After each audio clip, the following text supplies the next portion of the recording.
अध्याय 8। विजेता Snape. Harry एक भी मांसपेशी नहीं हिला सकता था। वह अदृश्य चौके के नीचे वहीं पड़ा रहा। उसे एहसास हो रहा था कि उसकी नाक से गर्म और गीला खून निकलकर चेहरे पर बह रहा था। उसे ब्लाइंड्स के पार वाले गलियारे में आवाजें और पदचापें सुनाई दे रही थी। उसने तत्काल सोचा कि कोई ना कोई तो ट्रेन के दोबारा जाने से पहले कंपार्टमेंट की जांच करेगा। लेकिन फिर उसके मन में यह हताशा भरा विचार आ गया कि अगर किसी ने उसके कंपार्टमेंट में झांका तब भी वह उसे नहीं देख पाएगा, न ही उसकी आवाज सुन पाएगा।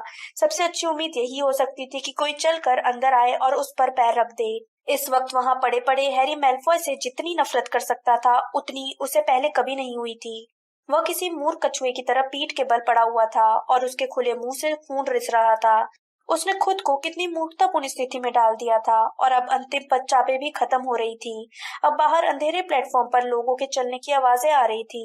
उसे बातचीत का शोर और संदूक खींचने की आवाजें सुनाई दे रही थी। रॉन और हरमाइनी सोचेंगे कि वह उनके बिना ही ट्रेन से उतरकर चला गया है। हॉगवर्ट्स आने और बड़े हॉल में अपनी जगह पर पहुंचने के बाद करोड़द्वार टेबल पर इधर उधर देखने के बाद ही उन्हें यह एहसास होगा कि हैरी वहां नहीं था। लेकिन तब तक तो वह लंदन की तरफ आधी दूरी तक पहुंच जाएगा। उसने आवाज या हुंकार निकालने की कोशिश की, लेकिन यह संभव नहीं था। फिर उसे याद आया कि डंबलडोर जैसे कुछ जादूगर बिना बोले मंत्र पढ़ सकते थे। इसलिए उसने अपनी छड़ी का आवाहन करने की कोशिश की, जो उसके हाथ से छूटकर गिर गई थी। उसने मन ही मन आगमनो छड़ी बोलने की कोशिश की, लेकिन कुछ नहीं हुआ। उसे झील के पास के पेड़ों के सरसराने की आवाज सुनाई दे रही थी और दूर कहीं पर किसी उल्लू के बोलने की भी, लेकिन किसी तरह की तलाशी का कोई नामो निशान नहीं था। या फिर यह उम्मीद करते समय वह खुद से थोड़ी नफरत कर रहा था। चिंतित आवाजें यह सोच रही होंगी कि हैरी पॉटर जाने कहाँ चला गया। निराशा का भाव उस पर हावी हो गया जब उसने कल्पना की कि थेस्ट्रोल द्वारा खींची जाने वाली गाड़ियों का काफिला स्कूल तक जा रहा है और मैल्फॉय वाली गाड़ी से हंसी की दबी हुई आवाजें निकल रही है। जब वह अपने नाक शक्ति वाले साथियों को बता रहा है कि उसने हैरी को किस तरह लात मारी थी, तभी ट्रेन को एक झटका लगा जिससे हैरी एक तरफ को लुढ़क गया। अब वह छत के बजाय सीटों के धूल भरे निचले हिस्से को घूर रहा था। इंजन के दोबारा चालू होने से छत कांपने लगी। हॉगवर्ट्स एक्सप्रेस वापस जा रही थी और किसी को पता नहीं था कि वह अब भी उसी में था। फिर उसे महसूस हुआ कि किसी ने उसके अदृश्य चोगे को उसके ऊपर से हटाया और एक आवाज आई, अरे हैरी। लाल रोशनी की एक झलक दिखी और हैरी का शरीर सामान्य हो गया। वह बैठने की अधिक सम्मानजनक स्थिति में आ गया। उसने जल्दी से हाथ के पिछले हिस्से से अपने घायल चेहरे का खून पोंछा और सिर उठाकर टोंक्स को देखा। टोंक्स उस अदृश्य चोगे को पकड़े खड़ी थी जिसे उसने अभी अभी खींचा था। बेहतर होगा कि हम यहाँ से जल्दी निकल चलें, टोंक्स ने कहा जब ट्रेन की खिड़कियां धुएं के कारण धुंधली होने लगी और ट्रेन स्टेशन से बाहर चलने लगी। चलो कूदते हैं। हैरी तेजी से गलियारे में उसके पीछे चल दिया। टोंक्स ने ट्रेन का दरवाजा खोला और प्लेटफॉर्म पर छलांग लगा दी, जो ट्रेन की रफ्तार बढ़ने के कारण नीचे फिसलता दिख रहा था। हैरी ने भी उसके पीछे छलांग लगा दी। जब उसके पैर प्लेटफॉर्म से टकराए तो वह थोड़ा लड़खड़ाया, लेकिन जल्दी ही सीधा खड़ा हो गया और चमकते हुए लाल इंजन को गति पकड़ते, मोड़ मुड़ते और ओझल होते हुए देखता रहा। रात की ठंडी हवा उसकी दुखती हुई नाक को राहत दे रही थी। टोंक्स उसे देख रही थी। हैरी को इस बात पर गुस्सा और शर्म आ रही थी कि टोंक्स ने उसे इतनी मूर्खतापूर्ण स्थिति में देखा था। टोंक्स ने चुपचाप उसे अदृश्य चोगा थमा दिया। यह किसने किया? ड्रेको मैल्फॉय ने, हैरी ने कटुता से कहा। धन्यवाद। कोई बात नहीं, टोंक्स ने बिना मुस्कुराए कहा। अंधेरे में भी हैरी को दिख गया कि अब भी उसके बाल चूहे जैसे रंग के थे और अब भी वह उतनी ही दुखी दिख रही थी जितनी कि रॉन के घर पर हुई पिछली मुलाकात के समय दिख रही थी। अगर तुम स्थिर खड़े रहो तो मैं तुम्हारी नाक ठीक कर सकती हूँ। हैरी को यह विचार ज्यादा आकर्षक नहीं लगा। वो मैडम पॉम्फ्री के पास जाना चाहता था, जिनके उपचारक मंत्रों पर उसे ज्यादा भरोसा था, लेकिन इस वक्त ऐसा कहना बदतमीजी होती। इसलिए वो बिल्कुल स्थिर खड़ा रहा और उसने अपनी आंखें बंद कर ली। अंग पूर्वत, टोंक्स ने कहा। हैरी की नाक पहले बहुत गर्म और फिर बहुत ठंडी लगने लगी। उसने एक हाथ उठाया और उसे हल्के से छू कर देखा। यह ठीक हो गई थी। बहुत बहुत धन्यवाद। बेहतर होगा कि तुम दोबारा चोगा पहन लो, हम स्कूल तक पैदल चलते हैं, टोंक्स ने कहा। वह अब भी मुस्कुरा नहीं रही थी। जैसे ही हैरी ने खुद पर चोगा डाला, टोंक्स ने अपनी छड़ी लहराई। चांदी जैसे रंग का एक बड़ा सा 4 पैरों वाला प्राणी इससे निकला और अंधेरे में उड़ने लगा। क्या वो पितृदेव था? हैरी ने पूछा, जिसने डंबलडोर को इस तरह संदेश भेजते देखा था। हाँ, मैं महल तक संदेश भेज रही हूँ कि तुम मेरे साथ हो, वरना वे चिंता करने लगेंगे। चलो, बेहतर होगा कि हम समय बर्बाद न करें। वे उस सड़क की तरफ चल दिए जो स्कूल तक जाती थी। तुमने मुझे कैसे खोजा? मैंने देखा कि तुम ट्रेन से नहीं उतरे हो और मैं जानती थी कि तुम्हारे पास चोगा है। मैंने सोचा कि तुम किसी कारण से छिपे हुए होगे। जब मैंने देखा कि उस कंपार्टमेंट के ब्लाइंड्स नीचे गिरे हुए हैं तो मैंने उसी में जांच करने के बारे में सोचा। हैरी ने पूछा, वैसे तुम यहाँ कर क्या रही हो? टोंक्स बोली, अब मुझे स्कूल की अतिरिक्त सुरक्षा के लिए हॉग्समीड में तैनात किया गया है। क्या सिर्फ तुम्हें ही यहाँ तैनात किया गया है या? नहीं, प्राउडफुट, सैवेज और डॉलिश भी यही है। डॉलिश, वो औरत जिस पर डंबलडोर ने पिछले साल हमला किया था? हाँ, वही। वे अंधेरी वीरान सड़क पर चलते रहे जिस पर गाड़ियों ने अभी अभी निशान बनाए थे। हैरी ने अपने चोगे के नीचे से टोंक्स को कनखियों से देखा। पिछली बार वह बहुत उत्सुक थी, इतनी ज्यादा कि कई बार तो वह चिढ़ भी गया था।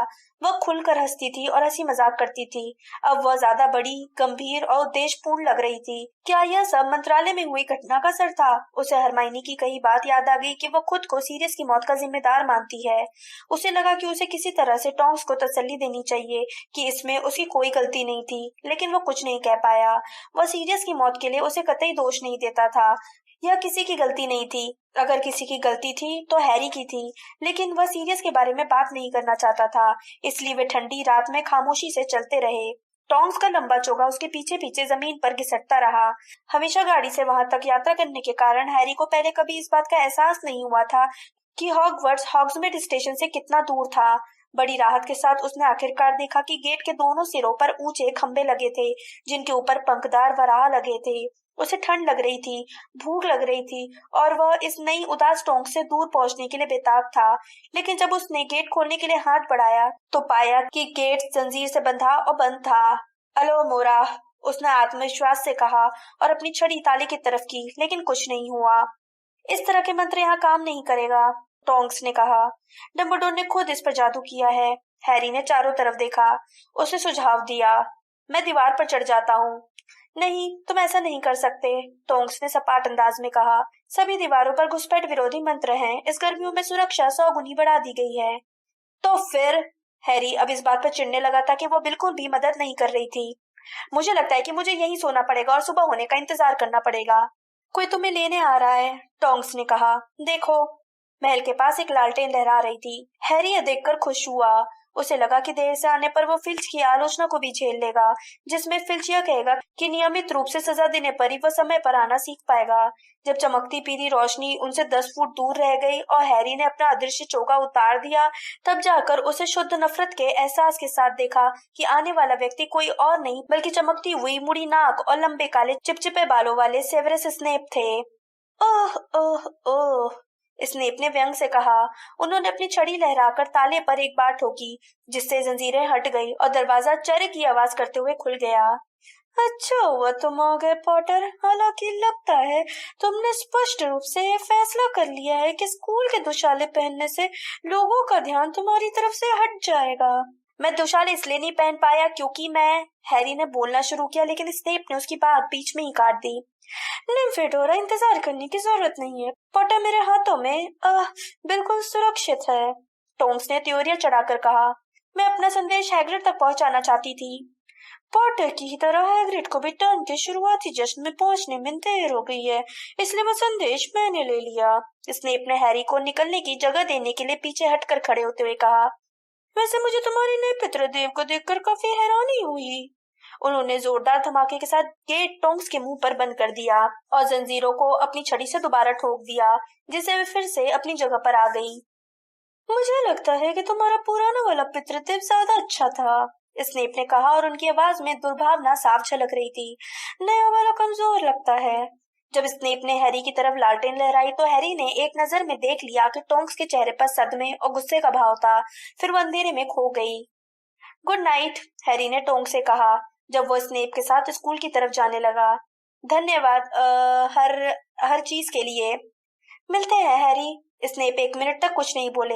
हैरी को ऐसा लगा जैसे उनके शरीर से नफरत की जोरदार लहरें निकल रही थी। यह अविश्वसनीय था कि स्नेप को जलने का एहसास क्यों नहीं हो रहा था। पहले मुलाकात से ही वह स्नेप से नफरत करता था। स्नेप को वो कभी माफ नहीं कर सकता था क्योंकि सीरियस के प्रति उनका नजरिया बहुत खराब था। डंबलडोर चाहे जो कहे, हैरी पूरी गर्मियों में सोच विचार करने के बाद इस नतीजे पर पहुंचा था कि स्नेप के तानों की वजह से ही सीरियस उस रात को मंत्रालय गया था जहाँ उसकी मौत हो गई थी। हैरी के सामने ही स्नेप ने सीरियस से कहा था कि वो घर में सुरक्षित छिपा बैठा है, जबकि माया पंछी के समूह के बाकी सदस्य वोल्डेमॉर्ट से लड़ रहे थे। हैरी ने अपनी इस राय को पुख्ता कर लिया, क्योंकि इससे वह स्नेप को दोष दे सकता था, जो संतुष्टिदायक था। इसलिए भी क्योंकि वह जानता था कि अगर किसी को सीरियस की मौत का अफसोस नहीं था, तो वह यही आदमी है जो अंधेरे में उसके साथ चल रहा था। देर से आने के लिए गुरुद्वार के 50 पॉइंट कम, स्नेप ने कहा, और 20 पॉइंट तुम्हारी मगलू पोशाक के लिए। देखो, मुझे याद नहीं है कि किसी हाउस ने टर्म की शुरुआत ही नकारात्मक स्कोर से की हो। अभी तो पुडिंग भी शुरू नहीं हुई है। पॉटर, तुमने तो रिकॉर्ड बना दिया है। हैरी के भीतर नफरत का जो लावा उमड़ रहा था, अब वह दहकने लगा था। बहरहाल वह स्नेप को यह कतई नहीं बताना चाहता था कि उसे देर क्यों हो गई। इसके बजाय तो वह लंदन तक पूरे रास्ते स्थिर रहकर लौटना ज्यादा पसंद करता। मुझे लगता है कि तुम धमाकेदार तरीके से दाखिल होना चाहते थे, है ना? स्नेप ने आगे कहा, और चूंकि कोई उड़ने वाली कार नहीं मिली, इसलिए तुमने फैसला किया कि बड़े हॉल में आधे जश्न के दौरान दाखिल होने से नाटकीय प्रभाव पड़ेगा। हैरी अभी खामोश रहा, हालांकि उसे लग रहा था कि उसका सीना फटने वाला है। वह जानता था कि स्नेप उसे इसलिए लेने आए थे ताकि कुछ मिनट तक वे सबकी नजरों से दूर उसे सता सके, यातना दे सके। वे दोनों आखिरकार महल की सीढ़ियों तक पहुंच गए और बलूत की लकड़ी का सामने वाला बड़ा दरवाजा खुल गया। प्रवेश हॉल में बातों और हंसी का शोर सुनाई दे रहा था, जो बड़े हॉल के खुले दरवाजे से बाहर आ गया था। प्लेटों और गिलासों के खनखनाने की आवाज भी सुनाई दे रही थी। हैरी ने सोचा कि क्या उसे अपना अदृश्य चोगा दोबारा पहन लेना चाहिए, ताकि वो किसी का ध्यान आकर्षित किए बिना गुरुद्वार की लंबी टेबल तक पहुंच जाए। मुश्किल यह थी कि गुरुद्वार की टेबल प्रवेश हॉल की सबसे दूरी पर थी। बहरहाल ऐसा लगा जैसे स्नेप ने हैरी के मन की बात समझ ली हो। वे बोले, कोई चोगा नहीं, तुम ऐसे ही जाओ ताकि सब तुम्हें देख लें, जो मेरे ख्याल से तुम चाहते भी हो। हैरी मुड़ा और सीधे खुले दरवाजे की तरफ चल दिया। वह स्नेप से दूर होने के लिए कुछ भी कर सकता था। बड़े हॉल में 4 लंबी हाउस टेबलें लगी थी और ऊपर की तरफ स्टाफ टेबल थी। बड़ा हॉल हमेशा की तरह तैरती हुई मोमबत्तियों से सजा था, जिससे नीचे की प्लेटें चमक रही थी। बहरहाल हैरी के लिए यह एक धुंधली झलक थी, क्योंकि वह इतनी तेजी से चला कि विद्यार्थियों को घूरने का मौका मिलने से पहले ही वह मेहनत कश की टेबल के पास से गुजर चुका था। और जब तक विद्यार्थी उसे अच्छी तरह से देखने के लिए खड़े हुए, तब तक उसने रॉन और हरमाइनी को देख लिया। वह बेंचों के बीच से तेजी से उनकी तरफ गया और उनके बीच जगह बनाकर बैठ गया। तुम कहाँ थे? ओह, तुम्हारे चेहरे को क्या हुआ? रॉन ने उसे देखते हुए कहा। आसपास के सभी लोग उसी की तरफ देख रहे थे। क्यों, इसमें क्या गड़बड़ है? हैरी ने एक चम्मच उठाकर उसमें अपना विकृत प्रतिबिंब देखा। तुम खून में लथपथ हो, हरमाइनी बोली। यहाँ आओ। उसने अपनी छड़ी उठाई और बोली, लुप तो। सूखा हुआ खून फौरन गायब हो गया। धन्यवाद, हैरी ने अब अपने साफ हो चुके चेहरे को छूते हुए कहा। मेरी नाक कैसी दिख रही है? सामान्य है, हरमाइनी ने चिंता से कहा। वैसे कैसी दिखनी चाहिए थी? हैरी, क्या हुआ था? हम तो चिंता में पड़ गए थे। मैं तुम्हें बाद में बताऊंगा, हैरी ने रूखे स्वर में कहा। उसे पता था कि जिनी, नेविल, डीन और सीमस सुन रहे थे। यहाँ तक कि गुरुद्वार का भूत लगभग सिरकटानिक भी चोरी से बात सुनने के लिए उनकी बेंच पर आगे आ गया था। लेकिन, हरमाइनी ने कहा। अभी नहीं हरमाइनी, हैरी ने जोर देकर कहा। उसे पूरी उम्मीद थी कि वे सब सोच रहे होंगे कि वो कोई बहुत बहादुरी का काम करके आ रहा है, जिसमें प्राणभक्षी और दंपिशाच शामिल होंगे। जाहिर है, मेलफॉय इस कहानी का खूब प्रचार करेगा, लेकिन इस बात की काफी संभावना थी कि ये गुरुद्वार के ज्यादातर विद्यार्थी तक नहीं पहुंच पाएगी। उसने रॉन के पार हाथ बढ़ाकर चिकन की टांग और मुट्ठी भर चिप्स उठाने की कोशिश की, लेकिन इससे पहले कि वो उन्हें ले पाता, वे गायब हो गई और उनकी जगह पर पुडिंग आ गई। तुम चुनने की रस्म नहीं देख पाए, हरमाइनी ने कहा, जब रॉन ने एक बड़े चॉकलेट गैटियो की तरफ झपट्टा मारा। टोपी ने कोई दिलचस्प बात कही? हैरी ने ट्रिकल टार्ट का एक टुकड़ा उठाते हुए पूछा। वही पुरानी बातें, हमें दुश्मनों के सामने एकता से रहने की सलाह दी। डंबलडोर ने वोल्डेमॉर्ट का कोई जिक्र किया? अभी तक तो नहीं, लेकिन वे अपना महत्वपूर्ण भाषण हमेशा डिनर के बाद के लिए बचा कर रखते हैं, है ना? वे अब बोलने ही वाले होंगे। स्नेप ने कहा था कि हैग्रिड को जश्न में देर हो गई थी। तुमने स्नेप को देखा था? कैसे? रॉन ने अपने मुंह में चॉकलेट गैटियो को भरते हुए कहा। उनसे टकरा गया था, हैरी ने बचते हुए कहा। हैग्रिड को तो बस कुछ ही मिनट देरी हुई थी, हरमाइनी ने कहा। देखो हैरी, वो तुम्हारी तरफ देखकर हाथ हिला रहा है। हैरी ने स्टाफ टेबल की तरफ देखा और हैग्रिड को देखकर मुस्कुराया, जो सचमुच उसे देखकर हाथ हिला रहा था। हैग्रिड कभी भी गरुड़ध्वज हाउस की प्रमुख प्रोफेसर मैकगोनागल जितना गरिमापूर्ण दिखने में कामयाब नहीं हो पाया था, जिनके सिर का ऊपरी हिस्सा हैग्रिड की कोहनी और कंधे के बीच तक ही आता था। प्रोफेसर मैकगोनागल हैग्रिड के पास ही बैठी थी और उस उत्साहपूर्ण अभिवादन को नापसंदगी से देख रही थी। हैरी को देखकर हैरानी हुई कि ज्योतिष की टीचर प्रोफेसर ट्रिलॉनी भी वहां पर थी, जो हैग्रिड की दूसरी तरफ बैठी थी। वे अपने टॉवर रूम से बहुत कम बाहर निकलती थी और उसने उन्हें टर्म के शुरुआती जश्न में पहले कभी नहीं देखा था। वो हमेशा जितनी ही अजीब दिख रही थी, मनकों से चमक रही थी, उनकी शॉल पीछे लहरा रही थी और चश्मे के कारण उनकी आंखें बहुत बड़ी बड़ी लग रही थी। उन्हें हमेशा धोखेबाज मानने वाले हैरी को पिछले टर्म के अंत में यह जानकर सदमा लगा था कि उन्हीं ने ही वह भविष्यवाणी की थी जिसकी वजह से लॉर्ड वोल्डेमॉर्ट ने हैरी के माता पिता की हत्या और हैरी पर हमला किया था। इस जानकारी के बाद वह उनके साथ कम से कम रहना चाहता था, लेकिन अच्छी बात यह थी कि इस साल वह ज्योतिष छोड़ देगा। उनकी आकाशदीप जैसी आंखें उसकी दिशा में घूमी। वह जल्दी से नागशक्ति की टेबल की तरफ देखने लगा। ड्रेको मेल्फॉय नाक तोड़ने की घटना की नकल करके बता रहा था, जिस पर आसपास बैठे सभी लोग हंस रहे थे। हैरी ने अपनी निगाह झुकाकर अपने ट्रिकल टार्ट पर जमा ली और उसके अंदर गर्मी का एहसास होने लगा। वो मेल्फॉय से आमने सामने की लड़ाई करने के लिए बेताब था। तो प्रोफेसर स्लगॉन क्या चाहते थे? हरमाइनी ने पूछा। हैरी बोला, वे जानना चाहते थे कि मंत्रालय में दरअसल क्या हुआ था। बाकी लोग भी यही जानना चाहते थे, हरमाइनी सांस खींचते हुए बोली। लोग हमसे इस बारे में ट्रेन में पूछ रहे थे, है ना रॉन? हाँ, रॉन ने कहा। सभी यह जानना चाहते थे कि क्या तुम सचमुच चुनिंदा जादूगर हो। इस विषय पर भूतों में भी काफी बातचीत हुई है, लगभग सिर कटे निक ने बीच में दखल देते हुए कहा और अपना सिर हैरी की तरफ झुकाया। इस वजह से उसका सिर उसके गुलूबंद पर खतरनाक तरीके से लटकने लगा। मुझे पॉटर का विशेषज्ञ माना जाता है। सभी जानते हैं कि हम में दोस्ती है। बहरहाल मैंने भूत समुदाय को आश्वस्त किया है कि मैं जानकारी हासिल करने के लिए तुम्हें तंग नहीं करूंगा। मैंने उनसे कहा, हैरी पॉटर जानता है कि वह मुझ पर पूरा भरोसा कर सकता है और गोपनीय बातें बता सकता है। मैं उसके साथ विश्वासघात करने के बजाय मरना ज्यादा पसंद करूंगा। यह कोई बड़ी बात नहीं है, क्योंकि तुम तो पहले ही मर चुके हो, रॉन ने कहा। एक बार फिर तुमने भोंतरी कुल्हाड़ी जितनी संवेदनशीलता दिखाई है, लगभग सिर कटे निक ने आहत स्वर में कहा और वो हवा में उड़कर गरुड़द्वार की टेबल के दूर वाले सिरे पर पहुंच गया। तभी डंबलडोर स्टाफ टेबल पर उठकर खड़े हो गए। हॉल में चारों तरफ गूंजती हंसी और बातचीत की आवाजें लगभग तत्काल खत्म हो गईं। गुड इवनिंग, उन्होंने चौड़ी मुस्कान के साथ कहा और अपनी बाहें इस तरह फैला दी मानो पूरे हॉल को गले लगाना चाहते हों। उनके हाथ को क्या हुआ? हरमाइनी ने आ भरते हुए पूछा। इस तरफ सिर्फ हरमाइनी का ही नहीं बल्कि बहुत सारे विद्यार्थियों का ध्यान चला गया था। डंबलडोर का दायां हाथ उतना ही काला और मुर्दा दिख रहा था जितना कि उस रात को था जब वे हैरी को डसली परिवार के यहाँ से लेकर आए थे। पूरे हॉल में कानाफूसी होने लगी। डंबलडोर सही अनुमान लगाते हुए मुस्कुरा दिए और अपनी बैगनी सुनहरी आस्तीन हिलाकर अपनी चोट ढक ली। उन्होंने हवाई अंदाज में कहा, चिंता करने की कोई बात नहीं है। अब हमारे नए विद्यार्थियों का स्वागत है। हमारे पुराने विद्यार्थियों का पुनः स्वागत है। जादुई शिक्षा का एक और साल आपका इंतजार कर रहा है। जब मैं गर्मी में उनसे मिला था तब भी उनका हाथ ऐसा ही था, हैरी ने हरमाइनी से फुसफुसा कर कहा। मुझे लग रहा था कि अब तक उन्होंने इसे ठीक कर लिया होगा या मैडम पॉम्फ्री ने ठीक कर दिया होगा। ऐसा लगता है जैसे ये बेजान हो गया है, हरमाइनी ने अपने चेहरे पर बुरा भाव लाते हुए कहा। कुछ घाव कभी ठीक नहीं हो सकते। पुराने शाप और कुछ जहरों का कोई तोड़ नहीं होता है। और हमारे चौकीदार मिस्टर फिल्च ने मुझसे कहा है कि वीजली जादूगरी दुकान से खरीदे गए सभी सामानों पर पूर्ण प्रतिबंध है। जो लोग अपने हाउस की क्विडिच टीमों में खेलना चाहते हैं वे हमेशा की तरह अपने हाउस प्रमुख को अपने नाम दे दें। हम लोग नए क्विडिच कमेंटेटर की तलाश भी कर रहे हैं। जो लोग कमेंटेटर बनना चाहें वे भी अपने हाउस प्रमुख को अपने नाम दे दें। हमें इस साल स्टाफ के एक नए सदस्य का स्वागत करते हुए खुशी हो रही है, प्रोफेसर स्लगहॉर्न।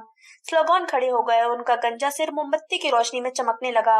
बड़े वेस्टकोट वाली तोन के कारण नीचे की टेबल अंधेरे में दिख रही थी। मेरे पूर्व सहयोगी हैं जो जादुई काढ़े के टीचर के अपने पुराने पद पर दोबारा काम करने के लिए तैयार हो गए हैं। जादुई काढ़े? जादुई काढ़े? ये शब्द पूरे हॉल में गूंजने लगे, जैसे विद्यार्थियों को यकीन नहीं हो रहा हो कि उन्होंने यही सुना है। जादुई काढ़े? रॉन और हरमाइनी ने एक साथ हैरी को घूरते हुए कहा। लेकिन तुमने तो कहा था। इस दौरान प्रोफेसर स्नेप डंबलडोर ने अपनी आवाज ऊंची कर ली ताकि बुदबुदाहटों के ऊपर स्पष्ट सुनाई दे सके। गुप्त कलाओं से रक्षा के टीचर का कार्यभार संभालेंगे। नहीं, हैरी इतनी जोर से बोला कि कई सिर उसकी दिशा में घूम गए। उसे परवाह नहीं थी, वो गुस्से से स्टाफ टेबल की तरफ घूर रहा था। इतने समय बाद आखिर स्नेप को गुप्त कलाओं से रक्षा का टीचर बनाने की क्या जरूरत थी? क्या बरसों से सबको पता नहीं था कि इस काम के लिए डम्बलडोर को उन पर भरोसा नहीं था? हरमाइनी ने कहा। लेकिन हैरी, तुमने तो कहा था कि स्लगहॉर्न गुप्त कलाओं से रक्षा विषय पढ़ाएंगे। मुझे ऐसा ही लगा था, हैरी ने कहा। उसने डम्बलडोर की बातें याद करने के लिए अपने दिमाग पर जोर डाला। उसे याद आया कि डम्बलडोर ने उसे यह बताया ही नहीं था कि स्लगहॉर्न कौन सा विषय पढ़ाएंगे। डम्बलडोर के दाईं तरफ बैठे स्नेप अपने नाम के जिक्र पर खड़े नहीं हुए। उन्होंने बस एक हाथ उठाकर नागशक्ति की टेबल पर बजती तालियों को स्वीकार किया। बहरहाल हैरी को यकीन था कि उसे उनके चेहरे पर विजय का भाव दिख रहा था, जिससे वह नफरत करता था। एक अच्छी चीज है, उसने भयंकर गुस्से से कहा। स्नेप इस साल के बाद यहाँ से चला जाएगा। तुम्हारा क्या मतलब है? रॉन ने पूछा। यह पद शापित है, कोई भी एक साल से ज्यादा नहीं रुक पाया है। क्विरिल इस पद पर रहते रहते मर गया था। मैं तो यही चाहता हूँ कि अब इस विषय का एक और टीचर मर जाए। हैरी, हरमाइनी ने सदमे और हिकारत से कहा। हो सकता है इस साल के बाद वे दोबारा जादुई काढ़े का विषय पढ़ाने लगे, रॉन ने तर्कपूर्ण ढंग से कहा। हो सकता है स्लगहॉर्न ज्यादा समय न पढ़ाना चाहे, जैसा मूडी नहीं चाहते थे। डंबलडोर ने अपना गला साफ किया। सिर्फ हैरी, रॉन और हरमाइनी ही बातें नहीं कर रहे थे। स्नेप की दिली हसरत आखिरकार पूरी हो गई थी। यह खबर सुनकर पूरे हॉल में बातचीत की भनभन होने लगी थी। उधर डंबलडोर को जैसे पता ही नहीं था कि उन्होंने कितनी सनसनीखेज खबर सुनाई थी। वे स्टाफ की नियुक्तियों के बारे में आगे कुछ नहीं बोले, लेकिन उन्होंने कुछ सेकंड इंतजार किया ताकि उनके बोलने से पहले खामोशी छा जाए। अब जैसा कि हॉल में बैठा हर व्यक्ति जानता है, लॉर्ड वोल्डेमॉर्ट और उसके साथी एक बार फिर स्वतंत्र हैं तथा शक्तिशाली होते जा रहे हैं। डंबलडोर के शब्दों को सुनकर हॉल में छाई खामोशी तनावग्रस्त हो गई। हैरी ने मैल्फॉय की तरफ देखा। मैल्फॉय डंबलडोर की तरफ नहीं देख रहा था, बल्कि अपनी छड़ी से अपने कांटे को हवा में उठा रहा था, जैसे उसकी नजरों में हेडमास्टर के शब्द महत्वहीन हो। मैं इस बात पर जोर देना चाहता हूँ कि वर्तमान स्थिति बहुत खतरनाक है और हॉगवर्ट्स में हम सभी को सुरक्षा का खास ध्यान रखना चाहिए। गर्मियों में महल की जादुई सुरक्षा बढ़ा दी गई है। नए और ज्यादा सशक्त सुरक्षात्मक इंतजाम किए गए हैं, लेकिन हमें इसके बावजूद किसी विद्यार्थी या टीचर की लापरवाही से होने वाले खतरों से सावधान रहना चाहिए। इसलिए मैं आपसे आग्रह करता हूँ कि आपके टीचर्स आपको जो भी सुरक्षात्मक सलाह दें उसका पालन करें, चाहे उससे आपको कितनी ही दिक्कत हो। खासकर यह नियम कि आपको रात को अपने कमरे से बाहर नहीं निकलना है। मैं आपसे आग्रह करता हूँ, अगर आपका ध्यान महल के भीतर या बाहर किसी अजीब या संदिग्ध चीज की तरफ जाए तो स्टाफ के किसी सदस्य को तत्काल बताएं। मुझे भरोसा है कि आप अपनी और सबकी सुरक्षा की खातिर हमेशा सही आचरण करेंगे। डंबलडोर की नीली आंखें विद्यार्थियों पर घूमी और वे एक बार फिर मुस्कुरा दिए। लेकिन अब आपके पलंग आपका इंतजार कर रहे हैं और वे उतने ही गर्म और आरामदेह हैं जितनी आप उम्मीद कर रहे होंगे। मैं जानता हूँ कि आप सभी कल की क्लासों में पहुंचने के पहले अच्छी तरह आराम करना चाहते होंगे, इसलिए अब गुड नाइट कहने का समय आ गया है। पिप पिप। हमेशा की तरह कान फोड़ू शोर हुआ। बेंचें पीछे खिसकी और सैकड़ों विद्यार्थी बड़े हॉल से निकलकर अपने हाउस के हॉल की तरफ जाने लगे। हैरी आंखें फाड़कर देखती भीड़ के साथ जाने की जल्दी में नहीं था। इसके अलावा वो मैल्फॉय के ज्यादा करीब भी नहीं रहना चाहता था, ताकि उसे नाक पर लात मारने वाली कहानी सुनाने का मौका मिल सके। इसलिए वो पीछे रुककर अपने जूते के लेस बांधने का नाटक करता रहा। उसने ज्यादातर गुरुद्वार वालों को अपने आगे निकल जाने दिया। हरमाइनी आगे बढ़कर प्रीफेक्ट का कर्तव्य निभा रही थी और फर्स्ट ईयर के विद्यार्थियों को ले जा रही थी, लेकिन रॉन हैरी के पास ही रुका रहा।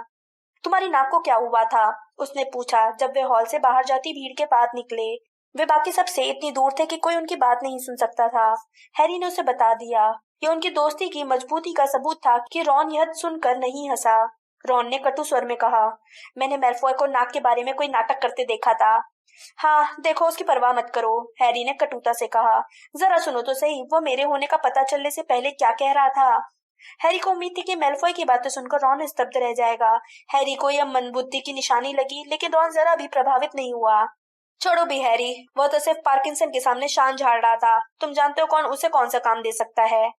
तुम्हें कैसे पता कि वोल्डेमॉर्ट को हॉगवर्ट्स में किस काम के लिए किसकी जरूरत है? या पहली बार नहीं होगा? हमें लगता है कि तुम्हें नाम नहीं लेना चाहिए हैरी। उन्हें पीछे से एक झिड़की सुनाई दी। हैरी ने मुड़कर देखा। हैग्रिड अपना सिर हिला रहा था। हैरी ने जिद से कहा, डंबलडोर भी तो उसका नाम लेते हैं। देखो, वे डंबलडोर है ना? हैग्रिड ने रहस्यमय अंदाज में कहा। तो तुम्हें देर कैसे हो गई हैरी? हम चिंता कर रहे थे। ट्रेन में रुका रह गया था, हैरी ने कहा। तुम्हें देर कैसे हो गई? हम ग्रॉप के साथ थे, हैग्रिड ने चहकते हुए कहा। वक्त का ख्याल ही नहीं रहा। उसे अब पहाड़ों में नया घर मिल गया है। डंबलडोर ने इसे तय कर दिया था। बड़ी अच्छी गुफा है। वह वहाँ जंगल में ज्यादा खुश है। हम बढ़िया बातचीत कर रहे थे। सचमुच? हैरी ने कहा, जिसने रॉन की तरफ नहीं देखने की कोशिश की। जब वह हैग्रिड के सौतेले भाई से आखिरी बार मिला था तो वह एक दुष्ट दानव था जो पेड़ों को जड़ से उखाड़ने में माहिर था, जिसकी शब्दावली 5 शब्दों की थी, जिनमें से 2 का वह सही उच्चारण नहीं कर सकता था। ओह हाँ, वह सचमुच सुधर चुका है, हैग्रिड ने गर्व से कहा। तुम लोगों को हैरानी होगी, हम सोच रहे हैं कि उसे अपना असिस्टेंट बनने का प्रशिक्षण दें। रॉन ने जोर से सांस खींची, लेकिन उसने ऐसा नाटक किया जैसे उसे छींक आई थी। वे लोग अब बलूत की लकड़ी के सामने वाले दरवाजे के पास खड़े थे। खैर, तुमसे कल मिलते हैं। लंच के ठीक बाद की पहली क्लास है। जल्दी आ जाओगे तो बक, मेरा मतलब है विदर विंग से हेलो कह सकते हो। अलविदा करने के लिए खुशनुमा अंदाज में अपना हाथ उठाते हुए वह दरवाजे से बाहर निकलकर अंधेरे में खो गया। हैरी और रॉन ने एक दूसरे की तरफ देखा। हैरी समझ गया कि रॉन के दिल में भी वही टूटता एहसास हो रहा था जो उसके दिल में था। तुम जादुई प्राणियों की देखभाल विषय ले रहे हो? रॉन ने अपना सिर इनकार में हिला दिया। और तुम? हैरी ने भी अपना सिर इनकार में हिला दिया। और हरमाइनी भी नहीं? रॉन ने पूछा। हैरी ने अपना सिर इनकार में एक बार फिर हिला दिया। उसे यह सोचना अच्छा नहीं लग रहा था कि जब हैग्रिड को यह पता चलेगा कि उसके 3 प्रिय विद्यार्थियों ने उसका विषय छोड़ दिया है तो वह क्या कहेगा।